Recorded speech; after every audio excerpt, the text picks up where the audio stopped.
Hi, this is Patrick Clark, and I'm going to make pemmican today in my tiny house. It's so simple that you don't need a lot of space, and it doesn't take a lot of time. And it's an amazing superfood that's great for the paleo lifestyle, keep you in a ketogenic state, and powerful nutrients, energy, minerals, fat, protein, everything you need to keep going. And it's great for the trail and also just for everyday life whenever you're just in a hurry and you don't have time, you're on the go and you just don't have time to stop somewhere or get good food. So here, this is my tiny house. I'm just going to give you a quick tour of it. This is my kitchen counter right here, and sink and cabinets for my kitchen. So I have about a 10-foot, about a 8-foot, actually 8-foot long kitchen in a 20-foot long tiny house that I have a fridge and more shelves here on the other side, and my kitchen table with a fold-out leaf, and my stand-up computer station right here using vertical space, and just giving you a quick tour so you can see where I live. My little sleeping area and lounge hangout area.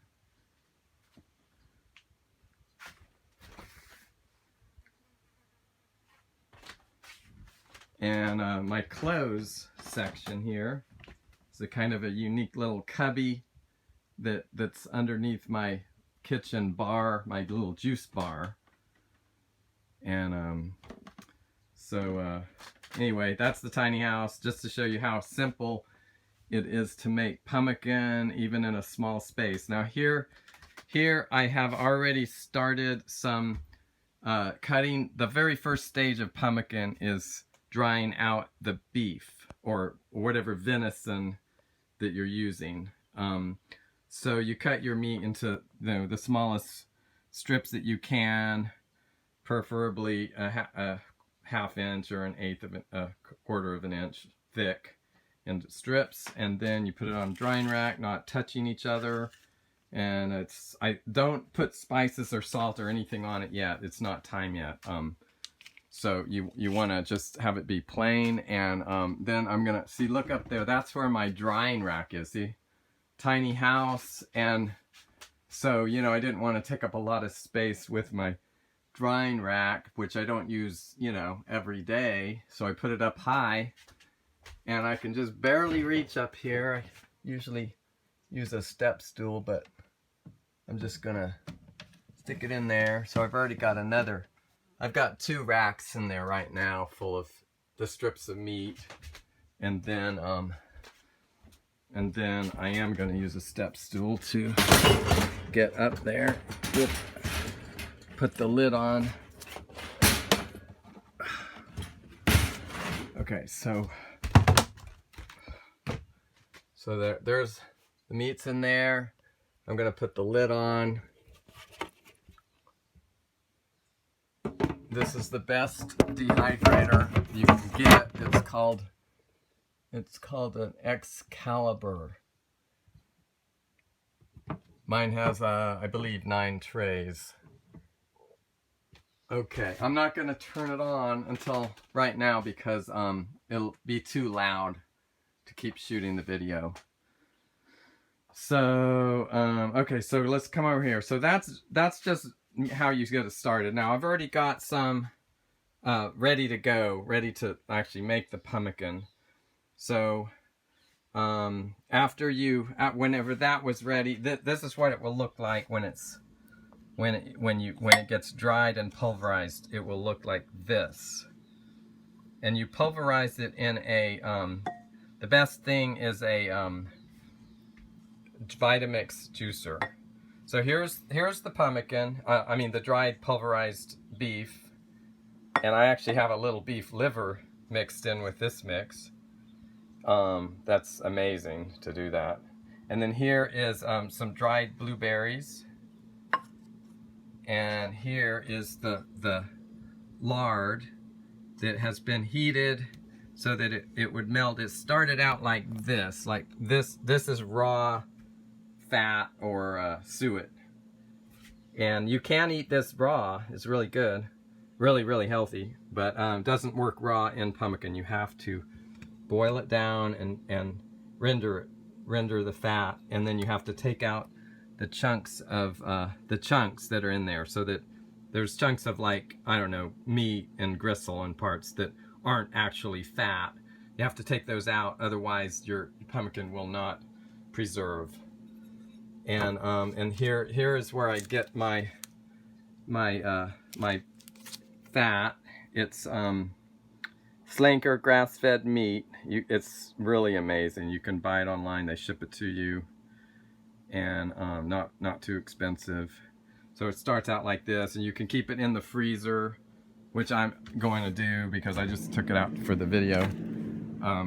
You can keep it in there, and also you can buy from them. You can buy already rendered fat, and so you don't have to start out with raw fat. So it's easier just to buy the fat already made. You might as well, you know, if you're going to buy it. And then the other thing is, I just want to point out that you can buy the entire pemmican from another place. You can buy pemmican already made from this place, U.S. Wellness Meats, in Missouri, and it's a good, high-quality, grass-fed, humanely raised, organic, everything, all the good stuff. And I don't personally think that this tastes as good as what I make, so that's why I still make my own, even though I tested this out, and it's okay. You know, it's okay. If it's a good idea to try it out and see what you think. So okay, so here is my ingredients, and the blueberries came from here, and I thought I had ordered organic, but after I bought it I realized I don't see the word organic on it, so I guess it's not organic, so whatever. But I think they have organic, and I just forgot to buy the right kind.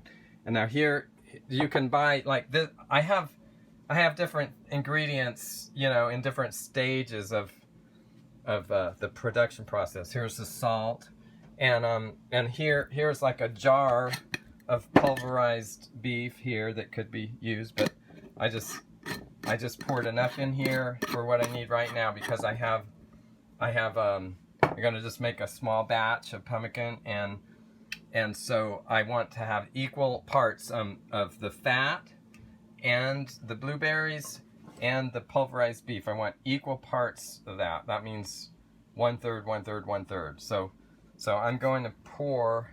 This is so simple, so simple. You pour your ingredients together.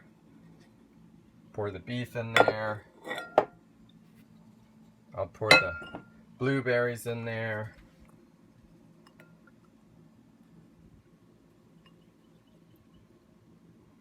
Hard to do with one hand, so I can hold the camera at the same time. So let's get all that out. Okay, so there's the blueberries and the beef. Then mix those good together, and then actually I would add, this is the point where you can add spices or salt. So I would add a little salt to this mix here, for minerals, for flavor, and also for preservation. It does at least 3 things. So it's a good, that's about a teaspoon for this amount, which I don't know how much this is. I'm just eyeing it. The thing is, it doesn't have to be exact. And that's the way I cook. I cook by eyeing it, because I've been doing it so long. I pretty much can tell by eyeing it what the proportions are. But basically, this is approximately 2 cups of each thing. So 2 cups of beef, 2 cups of blueberries, 2 cups of fat. Although the fat doesn't quite look like it's 2 cups, but anyway. So that's a teaspoon of salt for that amount. And that salt is just to taste. You don't even need the salt. You can do it without salt. But the salt is a really good idea. And actually, the native way, they didn't have salt. The Native Americans did not have salt and didn't use salt. And they were super healthy, powerful, robust, I mean, the most amazing specimen of a human being on the planet, pretty much.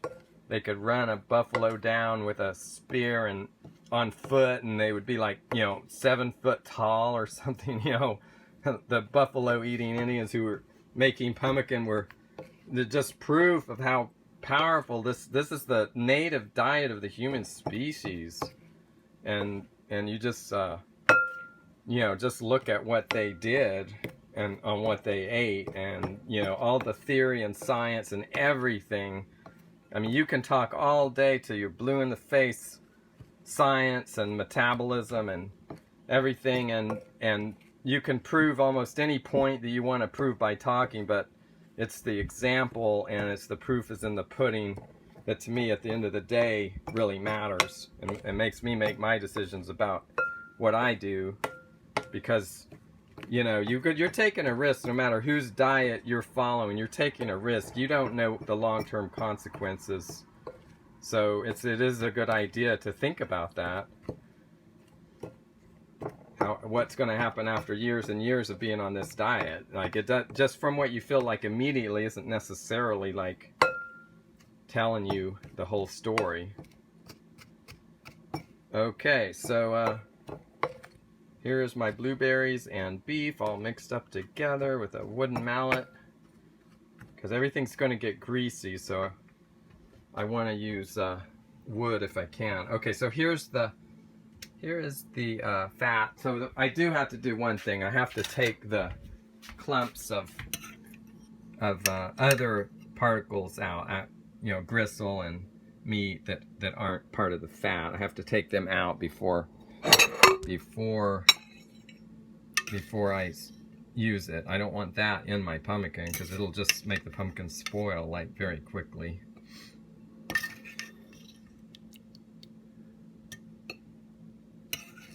And you can't use raw fat for the same reason. It will spoil like immediately. So I guess, every once in a while, the term pasteurization, I mean, ideally, you wouldn't want things pasteurized, but actually, in a sense, the Native Americans were practicing pasteurization because they knew, how to make meat that would last for centuries, literally centuries. Because some archaeologists found some that they believe was about 400 years old in the ground, and they ate it, and it still was edible, so just indestructible. So yeah, you do have to cook the fat, which I kind of wish you didn't, because to me, raw fat does a lot better for me. But for some reason, when it's in this mixture, it seems like it's mixed with all these other things in the right amount. It seems to be okay. I don't seem to have any problem digesting the fat, even though it's cooked. It's actually super nutritious. Okay, so got the particles out. Okay, so okay. There we go. We're all clean, ready to pour. Oh, I still got some blueberry. I'm gonna make a little indentation in here to pour the fat in the middle.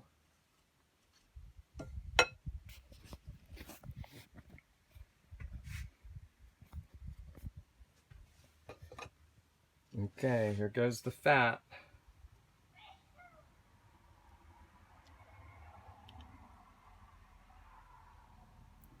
Well, that's a good amount of fat, actually. That is definitely about one to one fat blueberry powder to pemmican dried pulverized meat powder. Okay, so we got the oil in there. Now I'm gonna mix it all up. Forgot to test it, make sure it was cooled down. Yeah, it is. It's you can't have it too hot or too cold. The fat has to be about 80, set between 80 and 90 degrees is a good temperature for it to be fluid enough to mix really well.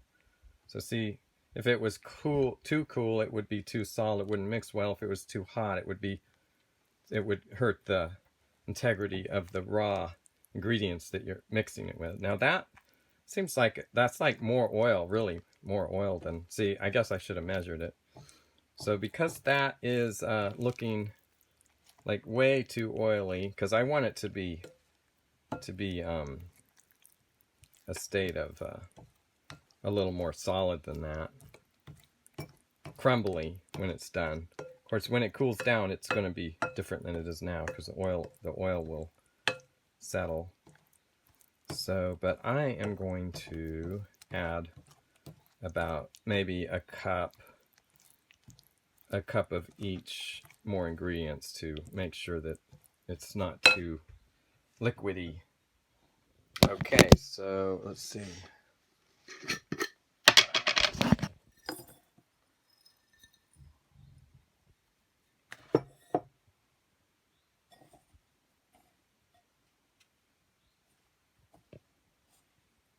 Okay.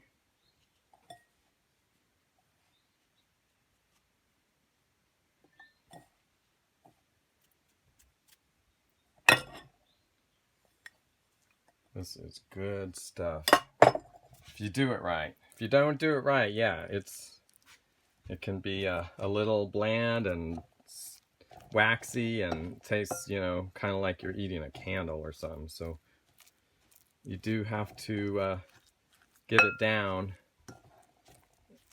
I think I'll add some blueberry to kind of balance it out.